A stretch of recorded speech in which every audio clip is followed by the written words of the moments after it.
우리가 강림절이라고 하는 것은 사실은 성탄절을 중심으로 구성이 되어 있습니다. 그러니까 강림, 하늘에서부터 내려오는, 하나님께서 내려오시는 것을 기대하고 바라는 것입니다. 그래서 예수 그리스도께서 이미 2000년 전에 이 땅에 오셔서 태어나셨기 때문에 사실은 이 강림절의 의미가 축소된 거 아니냐라고 이야기하는 사람이 많이 있습니다. 그럼에도 불구하고 우리가 예를 들어서 다른 종교에서 무슨 석탄일처럼 탄생을 기념하는 날로서 성탄절을 기리는 것으로 그치지 않는 것이 이 기독교의 힘이라고 할 수 있습니다. 왜냐하면 우리가 단순히 예수님께서 2000년 전에 오셔서 우리의 죄를 짊어지셨다는 것을 기쁨의 기념하기 위해서 드리는 절기라고 하면 사실은 하루로서 충분합니다. 그럼에도 불구하고 우리가 이렇게 무려 길게 거의 한 달 가까이 강림절로 해서 지키는 이유가 있습니다. 그것은 예수님께서 오셨다는 것을 기념하기도 하지만 우리에게 더 중요한 이야기는 예수님께서 다시금 이 땅에 오신다는 것을 우리가 기억하라는 것입니다.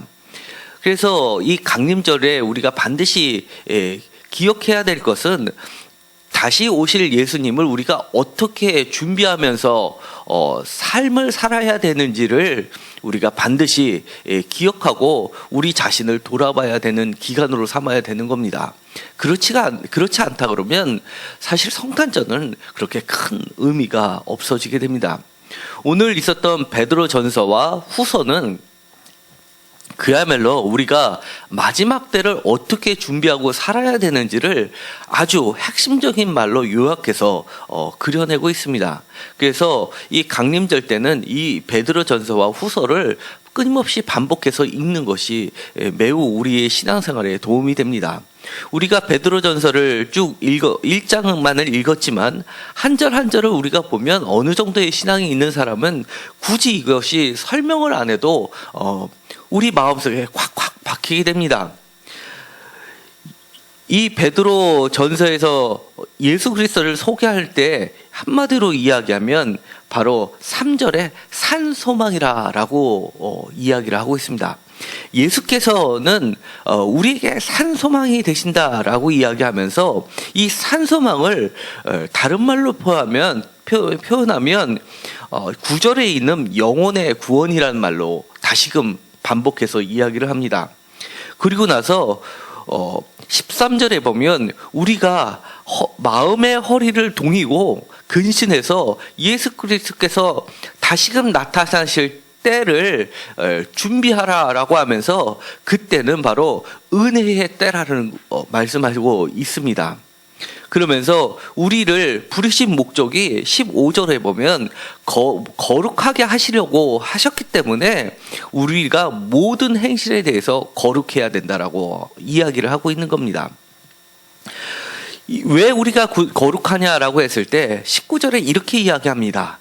그리스도의 보배로운 피 때문에 우리가 거룩하다라고 이야기합니다. 그러면서 중요한 말을 하는데요. 20절에 바로 이 베드로전서가 쓰여질 당시 시대를 이 말세라고 이야기를 합니다. 지금 우리가 살고 있는 시대는 어떠한 시대입니까? 21세기입니까? 21세기는 곧 지나갈 겁니다. 그런데 이것을 한마디로 이야기하면 신앙의 언어로 얘기하면 21세기가 아니라 이 말세입니다. 지금 우리가 사는 시대는 이 말세라고 이야기를 하고 있습니다. 이 말세에는 우리가 진리를 따르면서 거짓 없이 형제를 살아가는데 22절에 보면 그것도 뜨겁게 사랑하라고 이야기를 합니다. 그리고 나서 23절에 이야기합니다. 너희는 썩어질 씨로 된 것이 아니기 때문에 썩지 아니할 씨로 거듭난 자다라고 이야기를 해주고 있습니다. 왜냐하면 하나님의 말씀은 살아있고 항상 있는 생동력 있는 말씀이기 때문입니다. 그러면서 예수 그리스도의 탄생하심을 구약에서 끊임없이 하나님께서 약속하셨던 바로 그 분이라는 것을 나타내기 위해서 이사야서에 있는 말씀을 인용합니다.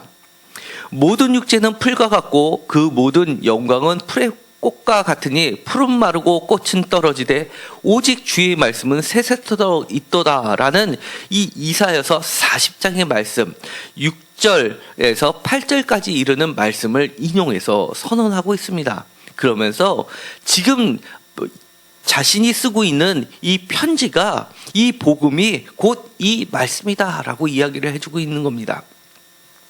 2장에 가면 더 구체적으로 이야기합니다. 2장 4절에는 그 복음, 이 말씀이 사실은 사람들한테는 버림바가 되었고 그러나 하나님께서는 택하심을 입은 보배로운 산돌이었다라고 이야기하면서 이 예수, 너희도 이 산돌같이 신령한 집으로 세워지기를 간구하고 있습니다.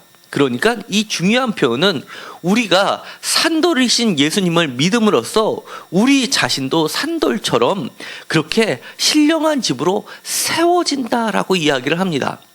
예수님만 신령한 새로운 성전이라고 이야기하는 것이 아니라 우리도 그렇게 세워지고 있다라고 이야기를 합니다. 그러면서 9절에 보면 그렇게 아주 유명한 말씀이 나옵니다. 너희는 택하신 족속이요 왕같은 제사장인들이요 거룩한 나라요 그의 소유된 백성이다 라고 이야기를 하고 있습니다. 그러면서 25절 2장 25절에 가면 이렇게 이야기를 합니다. 너희의 영혼의 목자와 감독 되신 이에게 돌아왔다라고 선언을 합니다.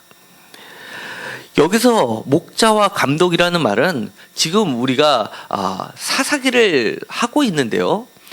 새벽 예배마다 수요 예배마다 지난주 이렇게 계속해서 사사기를 하고 있는데요. 이 목자와 감독, 셰퍼드라고 영어로는 번역이 되어 있는데 이 셰퍼드라는 말은요. 사실은 사사를 지칭하는 말입니다.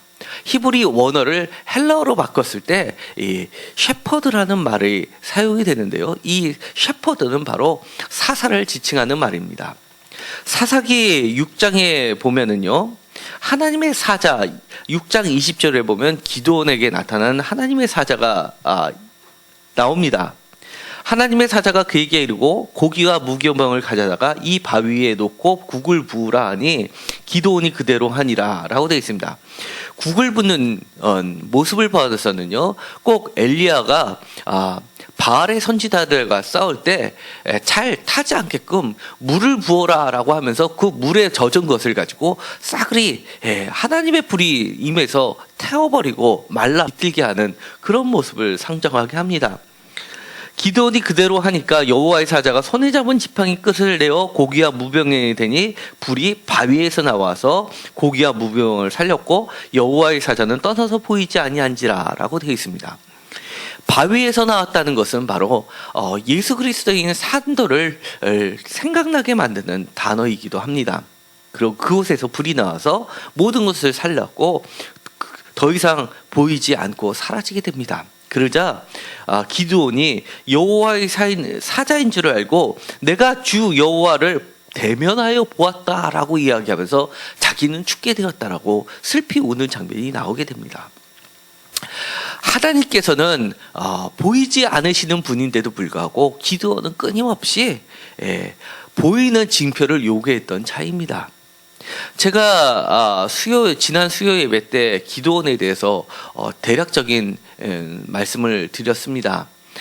그 설교는 지금까지 아마 기존에 들어보지 못한 말씀일 텐데요. 매우 중요합니다. 반드시 그 동영상을 보시고 사실 주일날 설교를 하려다가 오늘이 성서주일이기 때문에 수요일로 했고 대신 그것을 반드시 보시기 바랍니다.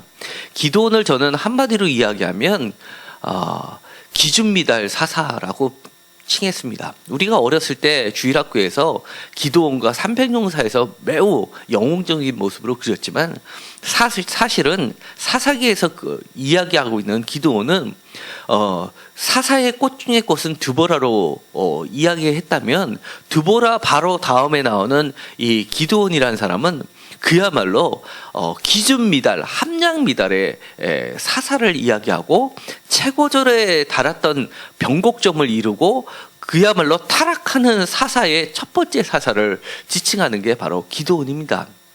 끊임없이 보이는 하나님을 추구하다가 바알을 섬기다가 그다음에 아세라를 섬기다가 그것의 모습을 그대로 버리지 못하고 그대로 그 형식으로 하나님을 섬기다가 결국에는 하나님의 은혜를 다른 모든 선지자보다 더 많이 경험하고 징표를 더 많이 받음에도 불구하고 결국 승리한 이후에 금으로 된 에봇을 만들고선 하나님을 우상으로 바꿔버리고 에봇을 우상으로 섬기게 하고 자신뿐만이 아니라 이스라엘 사람들도 우상을 섬기게 만들었던 그런 사사였던 겁니다. 우리가 어렸을 때 300용사라고 불렀지만 저는 감히 이렇게 표현했습니다. 300용사가 아니라 오합지졸 300인이라고 표현을 했습니다. 정말 하나님께서는 오합지졸 300명을 거느리시고 하나님이 이끄시는 전쟁을 수행하심으로써 이스라엘 사람들을 구원해 주셨습니다. 이렇게 하나님은 보이지 않는 하나님이시지만 기드온에게 나타나셨고 이스라엘에게도 끊임없이 나타나시면서 때로는 말씀으로 때로는 여러 가지 구원의 역사로 그들에게 영적인 눈으로 보여주셨던 하나님이셨습니다. 그런데 요한복음 오늘 읽었었던 1장에 보면 말씀으로 임하셨던 하나님께서 보이게끔 나타나셨는데 그것이 바로 말씀이 육신이 되어 우리 가운데 거하심에 우리가 그의 영광을 보니 아버지의 독생자의 영광이고 은혜와 진리가 충만하더라라고 했습니다. 드디어 보이지 않으신 하나님께서 보이는 하나님으로 나타나신 성육하신 분이 예수 그리스도라는 겁니다. 그런데 여기서 중요한 또 다른 단어가 있습니다. 바로 우리 가운데 거하심에라고 되어 있습니다.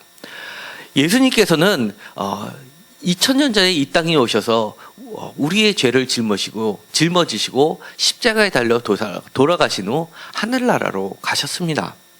그럼에도 불구하고 요한복음은 지금도 그 하나님이신 예수 그리스도께서 우리 가운데 거하신다라고 이야기를 하는 겁니다. 어떻게 하나님이 우리 가운데 지금도 거하고 계시는 걸까요? 바로 말씀으로 거하신다는 겁니다. 그런데 그 말씀이 나한테만 거하는 게 아니라 우리 가운데 거한다고 이야기를 하고 있는 겁니다. 대표적으로 우리 가운데 거하시는 말씀은 우리에게 귀중한 성경책의 형태로서 주어졌습니다. 그런데 이 성경책을 읽는 사람들로 하여금 또 다른 예수를 끊임없이 만들고 계셨습니다.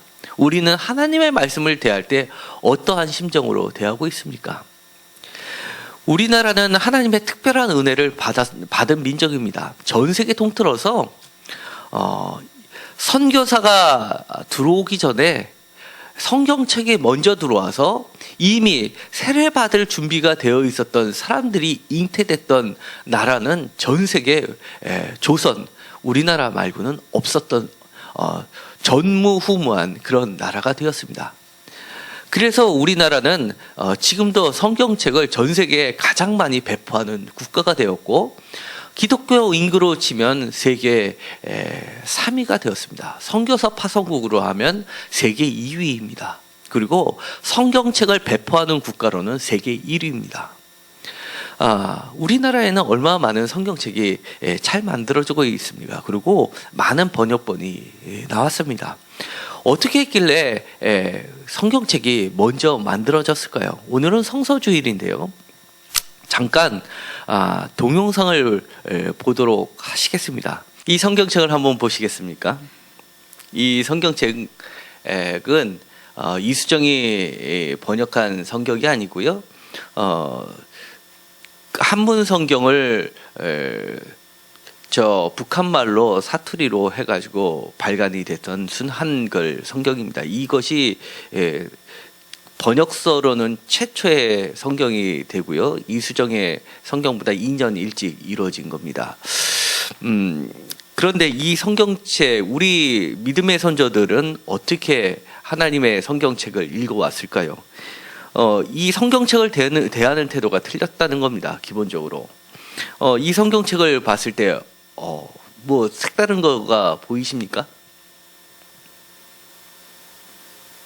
예? 아까 이수정이 썼던 최초의 한글 성경을 보면 전부 다 띄어쓰기가 없습니다. 원래 우리나라 말은 다 붙여쓰기로 되어 있었던데 여기는 띄어쓰기가 있습니다. 띄어쓰기가 있는데 어떨 때 띄어쓰냐면 예수 또는 그리스도, 키리스토라는 것은 그리스도를 이야기하고요. 주, 그 다음에 이런 말 다음에는 한 칸을 띄어놨습니다. 이것은 뭐냐면 이 처음에 한글 성경을 만들면서 이들이 대했던 성경을 대할 때 태도는 너무나 예수님과 주라는 것은 하나님은 너무나 크고 두려운 분이셨기 때문에 이렇게 한 칸을 띄어서 표시를 하면서 쉼의 자리를 가졌던 겁니다. 다시 한번 주라고 고백하면서 묵상하고 기도하고 그 다음 구절을 읽어나갔던 겁니다. 이들은요, 이렇게 하나님의 선교사를 통해서 먼저 이야기를 듣기 전에 하나님의 말씀을 성경책을 통해서 하나님을 직접 만나기 시작했습니다. 우리나라 성경 번역은 82년도에 로스 선교사, 중국에서 활동했었던 로스 선교사하고 그 다음에 서상현, 이응장, 백홍준이란 분이 아까 조금 전에 봤었던 북한말로 된 성경책을 82년에 제일 먼저 번역을 했고요. 이수정이 84년도에 번역이 된 겁니다. 약간의 차이점은 있는데요. 이수정은 오히려 표준말에 가까웠었던 성경책이고 그 다음에 82년에 나왔던 거는 전부 다 방언으로 돼 있었던 겁니다. 그래서 나중에는 이것을 표준어로 바꾸게 된 겁니다. 그 다음에 우리가 한국 성경은 1906년에 나왔었던 개정판을 근간으로 하고 있고요. 그 다음에 개역 성경이 완성되는 것이 38년도입니다. 이것이 나중에 대한성서 공회로 바뀌게 되는데요. 개역 성경을 좀 더 개역 한글판이라고 명명하면서 52년도에 만들었었던 것을 상당히 오랫동안 사용을 해왔었고요. 그것이 나중에 이제 90년대 들어와서 바뀌게 됩니다. 그런데 그 중간에 보면 93년, 그 다음에 2001년, 85년 이럴 때 여러 가지 성경책이 급속히 나오게 됩니다. 이런 성경책의 역사를 보면 우리가 얼마나 하나님을 말씀으로서 대했는지를 보게 됩니다. 그리고 그들이 읽었었던 방식은요, 지금처럼 우리가 성경 말씀을 분석해서 읽는 것이 아니라 한학자들이 우선 중심이 되었었기 때문에 글자 그대로, 그야말로 글자가 말씀이 하나님이라고 와서 몸으로 읽어냈던 겁니다. 마치 예수께서 성육시킨 하셨던 것처럼 그들이 말씀 그 자체를 자신의 몸으로 받아들여서 몸으로 읽기 시작했다는 겁니다. 예를 들어서요, 천주교에서는 예수님을 믿고 세례를 받을 때 계명을 합니다. 예를 들어 토마스, 피터 이렇게 바꾸는데요. 강화도에서 처음 예수를 믿었던 사람들은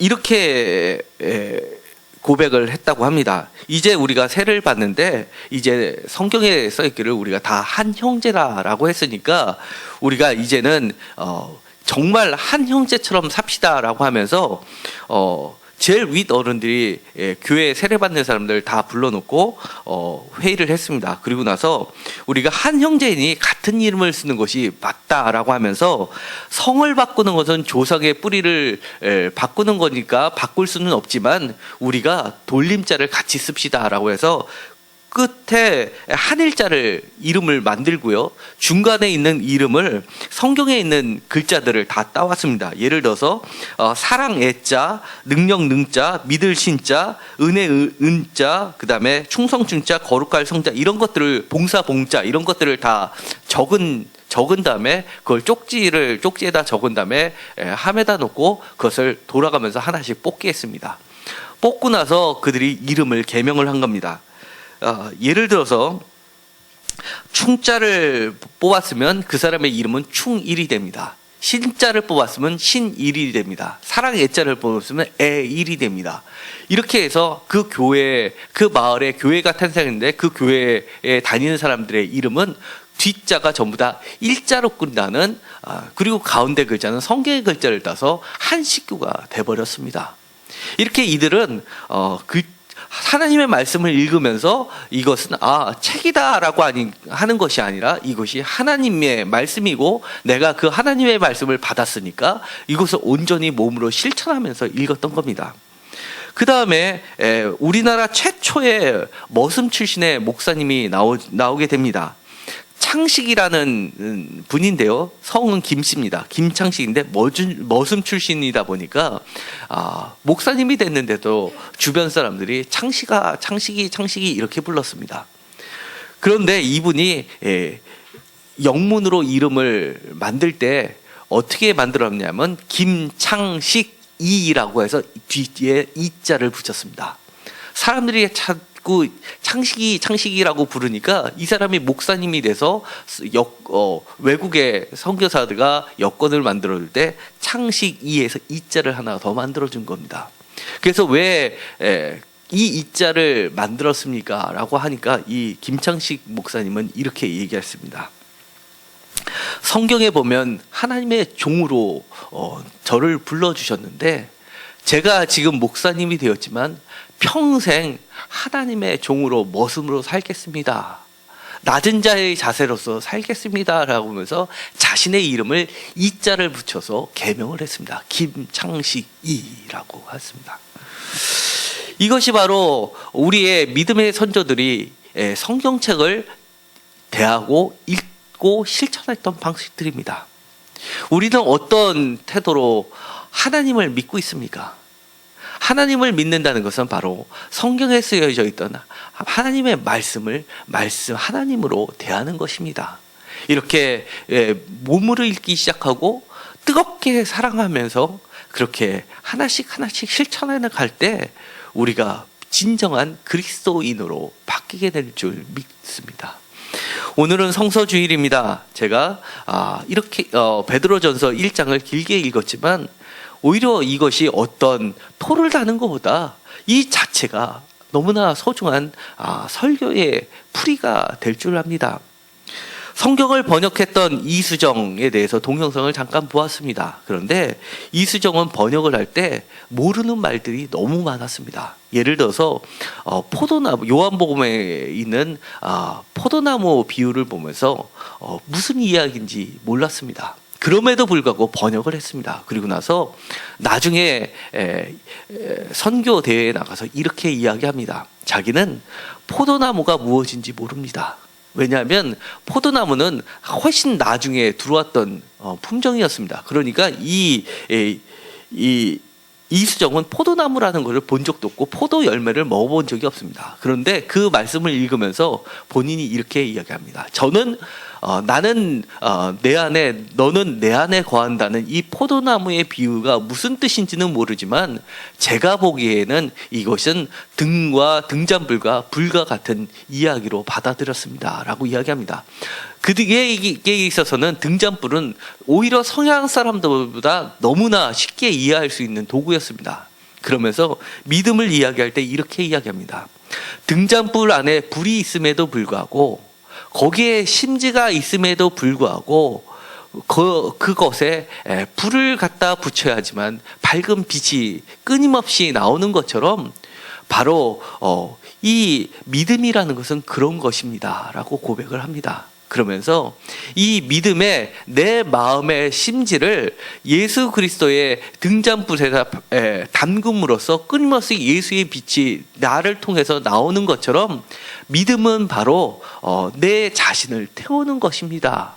아마도 이 포도나무의 비유는 그런 것이라고 봅니다. 라고 고백을 하게 됩니다.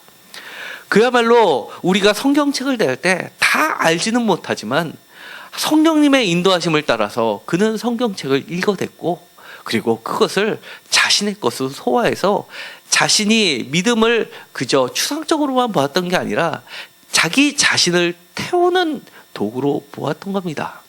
결국 이수정은 성경을 번역했다는 이유로 결국 순교를 당하게 됩니다. 왜냐하면 고종 때는 성경책을 소유만 해도 죽임을 당하던 시대였는데 그가 번역한 그 성경책이 널리 퍼지는 것을 보고 순교를 당할 수밖에 없었습니다. 그가 번역한 그 성경책은 아까 동영상에 나와 있던 것처럼 미국의 편지를 통해서 선교사를 나에게 보내달라고 요청을 했고, 그로부터 1년 뒤에 아펜젤러와 언더우드 선교사를 일본에 먼저 보내게 됩니다. 그리고 그 둘에게 그가 번역한 성경책을 건네줬고, 그것을 가지고 그들이 다시 미국에서 인쇄를 해가지고 그 책을 가지고 부활절날 한국에 처음, 조선에 처음 제물포에 발을 디딜 때 그 성경책을 들고 한국에 오게 됐던 겁니다.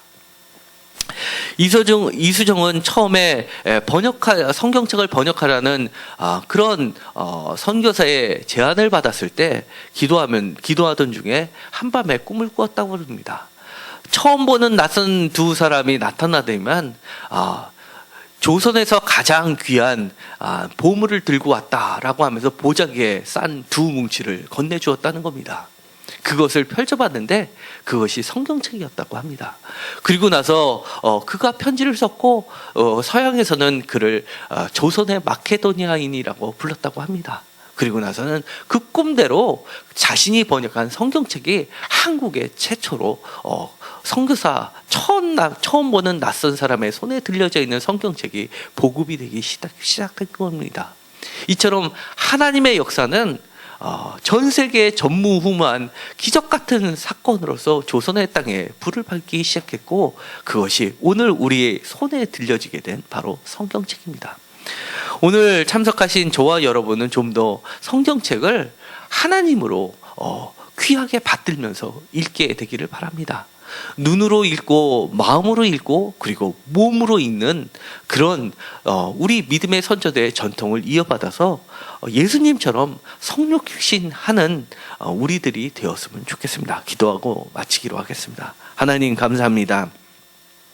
오늘은 성서주일입니다. 어떻게 귀한 하나님의 말씀이 우리 손에 오게 되었는지를 살펴보게 되었습니다. 또한 그 귀한 말씀을 우리 믿음의 선조들은 어떻게 읽고 있었는지를 또한 배우게 됩니다. 우리 자신들도 하나님을 대할 때 자꾸 눈에 보이는 증표로서 보이는 것 찾는 것이 아니라 보이지 않는 하나님, 살아계신 하나님의 말씀으로 하나님을 영접할 수 있게 하여 주시옵시고, 그 말씀을 살아있는 말씀으로 우리 삶에 담아낼 수 있게 하여 주시옵소서.